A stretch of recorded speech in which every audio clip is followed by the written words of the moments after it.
Kalau ada hadis, ada masalah dalam sanadnya, saya sebutkan buat ibu-ibu ya.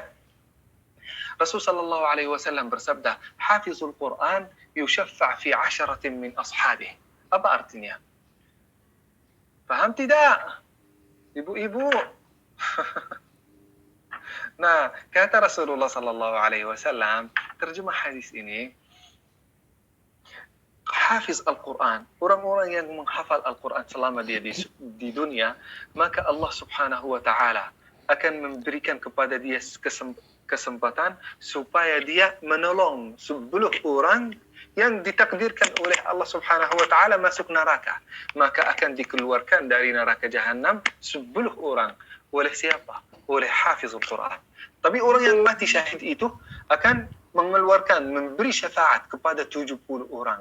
Tapi hafiz dan hafizah Al-Quran, insya Allah akan diberi syafaat akan diberi kesempatan untuk memberikan syafaat kepada 10 orang dari orang yang dia cintai. La ilaha illallah. Jadi ibu-ibu dari sekarang siapkan listnya ya. Bisa jadi list yang paling pertama ibu, yang kedua bapa, yang ketiga anak-anak, yang keempat suami, yang kelima Syekh Yazin yang pernah menyampaikan ceramah ini ya, jangan melupakan saya ya.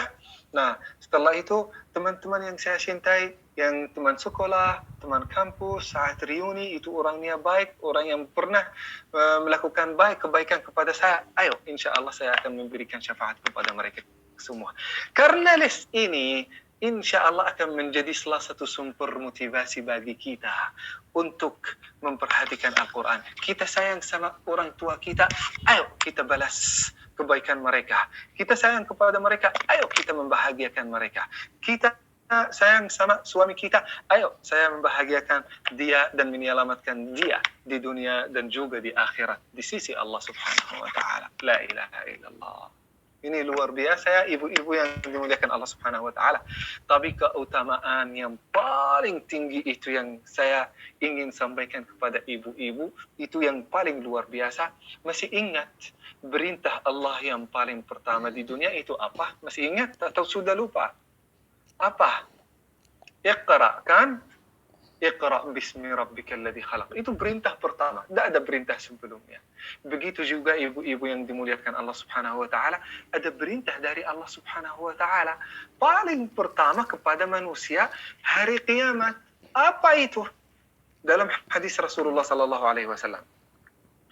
Iqra wartaqi warattil kama kunta turattilu fid dunya فإن منزلتك عند آخر آية تقرأها.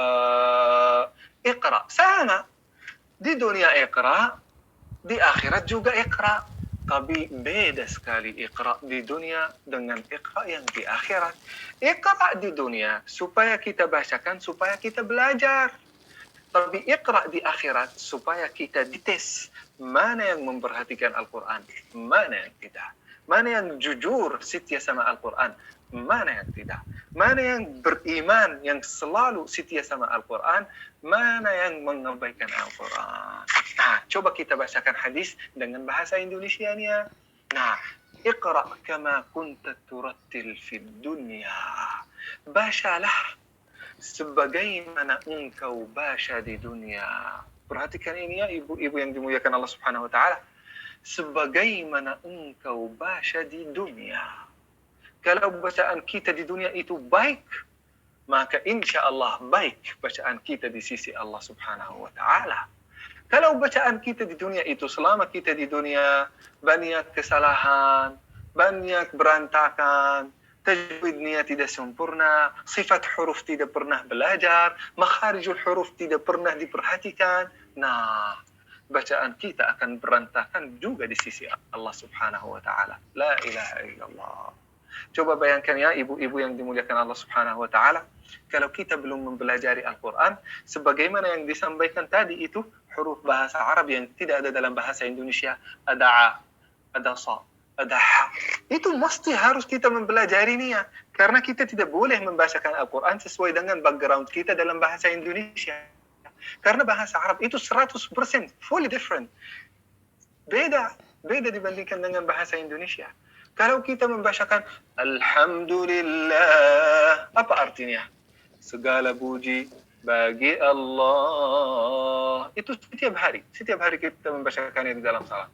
Tapi kalau ada seseorang belum mempelajari huruf H, akan membacakannya Alhamdulillah. Suaranya bagus, tapi bacaannya salah.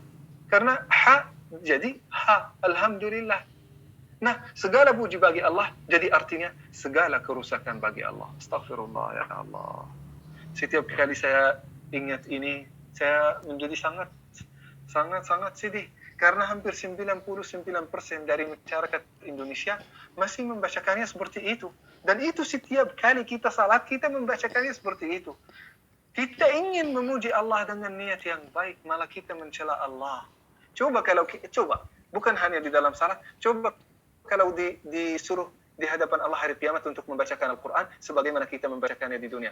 Berani enggak membacakannya segala kehancuran bagi Allah? Astaghfirullah. Ya, betapa rasa malu kita ya kalau kita di akhirat seperti itu. Kalau kita mungkin membayangkan secara sederhana ini. Kalau ibu-ibu ditugaskan oleh Bapak Presiden, oleh Bapak Jokowi. Ayo, kamu Ibu Kamila, Ibu Shindra, atau Ibu